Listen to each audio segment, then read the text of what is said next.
स्वागत है दोस्तों मेरे YouTube चैनल पर। आज के इस वीडियो में हम माध्यमिक शिक्षा मंडल मध्य प्रदेश भोपाल के लिए कक्षा 10वीं के लिए गणित का प्रश्न पत्र हल करने वाले हैं। इस बार बोर्ड की तरफ से कुछ बदलाव किए गए हैं, इसलिए वर्ष 2022 की परीक्षा में कुल सही विकल्प जो है इस बार 6 पूछे जाने वाले हैं। गणित विषय में कुल 6 नंबर के। इसी प्रकार सही जोड़ी, रिक्त स्थान, एक वाक्य में उत्तर, सभी में प्रश्न बढ़ाए गए हैं। हमारे चैनल पर आपको गणित के, मैथ्स के कुल 4 सेट पेपर हल करने के लिए मिलेंगे, जिसे आप ध्यानपूर्वक पढ़ें। तो शुरू करते हैं पहले प्रश्न से। तो पहला प्रश्न है हमारा, सही विकल्प का चयन करना है। सही विकल्प चुनकर अपनी उत्तर पुस्तिका में लिखिए। चलिए, पहला क्वेश्चन है हमारे पास, 96 और 404 का हाईएस्ट कॉमन फैक्टर HCF महत्तम समापवर्तक क्या होगा। तो इसका महत्तम समापवर्तक क्या होगा, तो आप हल करके देखिएगा। इसका महत्तम समापवर्तक जो है वो क्या है, 4 है। बहुपद 2x cube plus 3x square plus 4x plus 5 के शून्यांकों की अधिकतम संख्या होगी। तो इसमें शून्यांकों की अधिकतम संख्या कितनी होगी, तो यहाँ पर आपको पता होगा तो ठीक है, नहीं पता तो मैं बता देता हूँ कितनी होगी। ये होगी 3 होगी।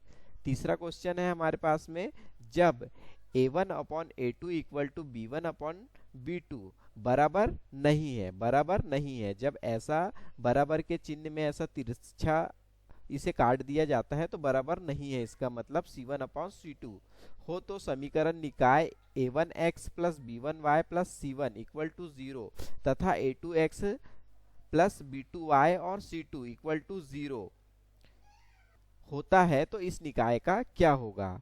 के 2 हल होंगे, कोई हल नहीं होगा, अंतः अनेक हल होंगे या अद्वितीय हल होगा। तो इसका सही उत्तर क्या है, इसका सही उत्तर है, इसका सही उत्तर ये होगा का कोई हल नहीं होगा। चौथा क्वेश्चन है हमारे पास, यदि द्विघात समीकरण ax square plus bx plus c के शून्यांक अल्फा और बीटा हो तो अल्फा प्लस बीटा का मान होगा। अल्फा प्लस बीटा का मान यहाँ पर कितना होगा, माइनस b बटे a बटे b minus a upon b। तो क्या होगा यहाँ पर, तो चौथे का हमारा उत्तर है, तो इसका उत्तर है a minus b upon a। पांचवा क्वेश्चन है, समांतर श्रेणी 12 7 2 ऋण 3 का सर्वांतर है। इसका सर्वांतर क्या होगा, तो इसका सर्वांतर होगा 5 माइनस 5 12 और 7। क्या होगा इसका सर्वांतर, इसका सर्वांतर होगा, इसका सर्वांतर होगा -5। बी वाला उत्तर हमारा सही है। अब हम देखते हैं छठवा क्या है, एक ठोस को दूसरे ठोस में परिवर्तित करने पर नए ठोस का आयतन क्या होगा। तो जब एक ठोस को दूसरे ठोस में परिवर्तित किया जाता है तो ठोस का आयतन हमेशा क्या होता है, बढ़ जाएगा, घट जाएगा, अपरिवर्तित होगा, दूना हो जाएगा, दुगुना हो जाएगा। ठीक है, तो इसका सही उत्तर क्या है, तो इसका सही उत्तर ये है कि ठोस को कितना ही ठोक लो उसका आयतन जो है वो अपरिवर्तित रहता है। तो ये हमारा सही उत्तर है। ठीक है, तो इस प्रकार हमने सही विकल्प गणित के देखे, कुल 6 सही विकल्प। ठीक है, अब इसके बाद हम रिक्त स्थानों की पूर्ति देखते हैं। चलिए रिक्त स्थानों की पूर्ति देख लेते हैं। तो अब आता है रिक्त स्थान। अब हमारे पास में है रिक्त स्थान। चलिए अब हम रिक्त स्थान भर लेते हैं। पहला रिक्त स्थान क्या है, यहाँ पर देखिए दोस्तों, पहले हमारे पास जो सही विकल्प थे वे कितने पूछे गए थे, हमारे पास कुल 6 पूछे गए थे। यहाँ पर हमारे पास रिक्त स्थान जो है 7 पूछे गए हैं, जो 7 नंबर के हैं। चलिए देखते हैं पहला रिक्त स्थान, एक सिद्ध किए हुए कथन जिसे अन्य कथन को सिद्ध करने के लिए प्रयोग किया जाता है खाली स्थान कहलाता है। उसे क्या कहते हैं, तो उसे क्या कहते हैं, उसे कहा जाता है प्रेमिका।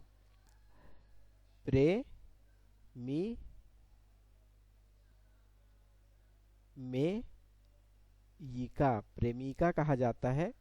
दूसरा है, रेखीय बहुपद के अधिकतम खाली स्थान शून्यांक होते हैं। कितने शून्यांक होते हैं, तो इसके शून्यांक होते हैं केवल एक शून्यांक होता है इसका। कितना शून्यांक होता है? एक शून्यांक होता है।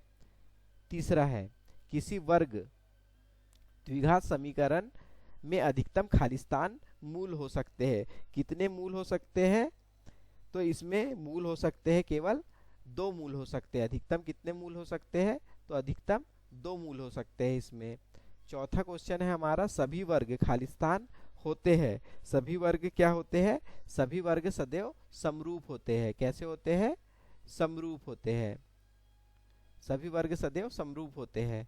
पांचवा है वृत्त को 2 बिंदुओं पर प्रतिच्छेद करने वाली रेखा क्या कहलाती है? क्या कहलाती है? तो ये कहलाती है छेदक रेखा। क्या कहलाती है? छेदक रेखा। ठीक है। अब छठवा है हमारे पास में त्रिज्या खंड की संगत चाप की माप उस चाप की खालिस्तान कहलाती है। क्या कहलाती है? तो छठवे का है लंबाई। क्या कहलाती है? लंबाई। सातवां है घटना ई की प्रायिकता प्लस घटना ई नहीं की प्रायिकता बराबरी से क्या होता है? तो इसके बराबरी से क्या होता है? सदैव 1 होता है। चलो यहाँ पर हमने क्या किया? रिक्त स्थान भी देख लिए हैं। रिक्त स्थान पूरे 7 देख लिए हैं। तो इस बार पास होने में आपको बहुत ही आसानी होने वाली है, क्योंकि सही जोड़ी सही विकल्प सभी आपसे 6 और 7 पूछे जाने वाले हैं। चलिए अब हम देख लेते हैं सही जोड़ी। सही जोड़ी बनाएं।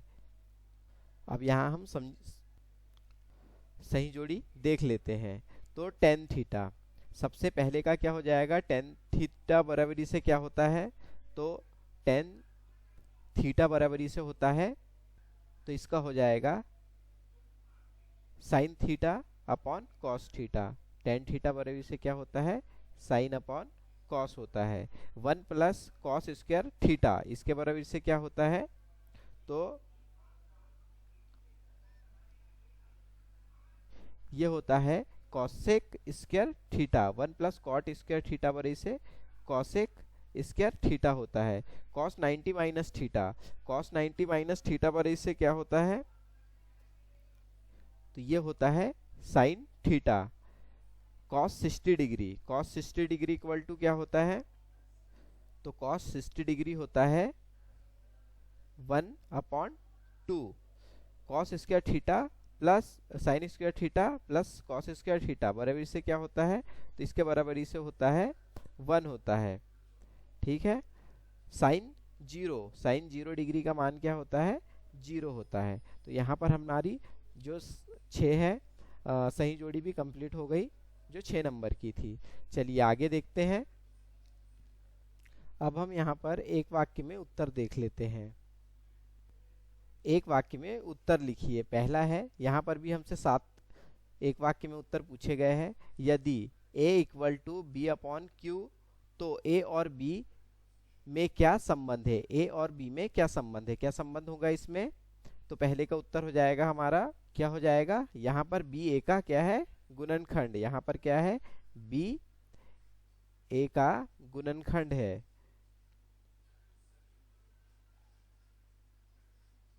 b a का गुणनखंड है। अब क्या है हमारे पास? दूसरा क्वेश्चन, रैखिक बहुपद की घात कितनी होती है? रैखिक बहुपद की घात हमेशा क्या होती है? 1 होती है। कितनी होती है? 1 होती है। यदि x plus Y equal to 5 तथा x इक्वल टू 1 हो तो y का मान क्या होगा? यहाँ y का मान क्या होगा? इसका मान होगा 4। मूल बिंदु से बिंदु एक्स वाई की दूरी क्या होगी? मूल बिंदु से बिंदु एक्स वाई की दूरी क्या होगी? तो ये हो जाएगा under root of X square plus Y square. पांचवा है गोले के आयतन का सूत्र लिखिए। तो गोले के आयतन का सूत्र क्या होता है? तो गोले का आयतन होता है 4/3 पाई आर क्यू। ठीक है। छठवा है माध्यिका का सूत्र लिखिए। माध्यिका का क्या सूत्र होता है? तो माध्यिका बराबरी से क्या होता है? माध्यिका बराबरी से क्या होता है? L प्लस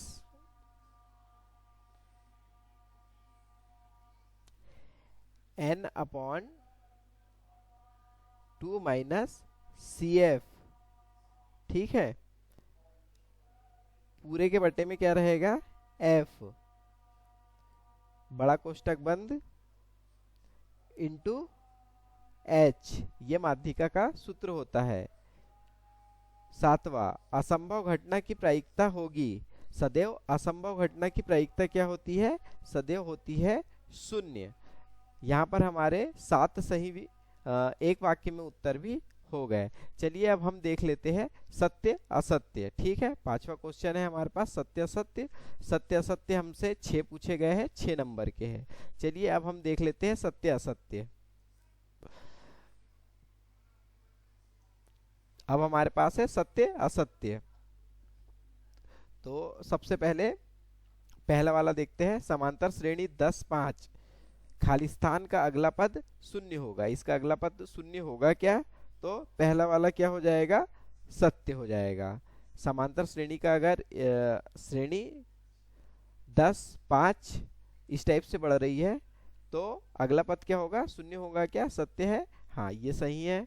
दूसरा क्वेश्चन, यदि किसी त्रिभुज की एक भुजा को समांतर एक सरल रेखा खींची जाए तो वह अन्य दोनों भुजाओं को समान अनुपात में विभक्त करती है। तो ये सत्य है क्या, सत्य है, तो ये है, तो ये भी सत्य है। 3 0 और 0 4 के बीच की दूरी 5 इकाई होती है, बिल्कुल सही है ये। किसी बाह्य बिंदु से वृत्त पर खींची गई दोनों स्पर्श रेखाओं की लंबाई समान होती है, ये भी सही है। त्रिज्या r वाले वृत्त की परिधि जो है 2 पाई r होती है, ये भी बिल्कुल सही है। समान प्रेक्षकों के वर्गीकृत एवं अवर्गीकृत आंकड़ों से निकाले गए बहुलकों का मान सदैव समान होता है, तो ये गलत है। केवल एक क्वेश्चन इसमें गलत है, बाकी सभी सही है। यहाँ पर हमारे पूरे सत्य असत्य भी हो गए जो कुल 6 नंबर के थे। चलिए आगे देख लेते हैं छठवां प्रश्न। छठवां प्रश्न हमारे पास जो भी है हल करने के लिए है ये 135 और 225 का यूक्लिड विभाजन एल्गोरिथम का प्रयोग करके एचसीएफ ज्ञात करना है, ठीक है। इसके अथवा में हमें क्वेश्चन दिया गया है, यहाँ पर आप देख लीजिएगा। आगे चलते हैं, 7वां क्वेश्चन है हमारे पास, द्विघात व्यंजक दिया हुआ है जिसे आपको हल करके देखना है। अथवा में एक प्रश्न दिया हुआ है, यहाँ पर आपको 8वां प्रश्न दिया गया है, आप इसे हल करके देख सकते हैं। अब चलते हैं हम 9वें प्रश्न की तरफ। 9वां प्रश्न है हमारे पास, 9वां प्रश्न है हमारे पास, एबीसी एक समबाहु त्रिभुज है जिसमें एसी बराबरी से बीसी है। यदि A B square equal to 2AC square है तो सिद्ध कीजिए कि एबीसी एक समकोण त्रिभुज है। हमें समकोण त्रिभुज बताना है इसमें, ठीक है। आप अगर शिवलाल परीक्षा अध्ययन में ये देखेंगे तो 79 पेज नंबर पे आपको मिल जाएगा। इसमें अथवा में एक प्रश्न दिया गया है, 10वां क्वेश्चन आप देख सकते हैं यहाँ पर, इसके अथवा में एक प्रश्न दिया गया है। इसी प्रकार यहाँ 11वां क्वेश्चन है, आप पॉज करके इसे देख सकते हैं, हल कर सकते हैं या परीक्षा अध्ययन से हल कर सकते हैं। इसके लिए आप एक परीक्षा अध्ययन जरूर खरीद ले गणित की। यहाँ पर आपको दिया गया है 12वां प्रश्न, इस प्रकार यहाँ पर आप देखिए। 13वां प्रश्न, पॉज करके वीडियो आप यदि पढ़ना चाहे, सवाल हल करना चाहे तो देख सकते हैं, कर सकते हैं। अथवा में दिया गया है प्रश्न 14वां प्रश्न, आप इसे देखिए। अगला प्रश्न 15वां प्रश्न दिया गया है हमारे पास में, ठीक है। आप यहाँ से इसे हल कर सकते हैं। 16वां प्रश्न, 17वां प्रश्न, आप वीडियो पॉज करके इसे देख सकते हैं, यहाँ से आप इसे हल करें। इसके बाद हम 18वां प्रश्न, 19 प्रश्न, तो इस प्रकार यहाँ पे हमारे 19 क्वेश्चन हो गए। आगे बढ़ते हैं, यहाँ पर आपका 19 क्वेश्चन है, अथवा में 20 क्वेश्चन है, 21 क्वेश्चन देख सकते हैं आप, 22वां क्वेश्चन है,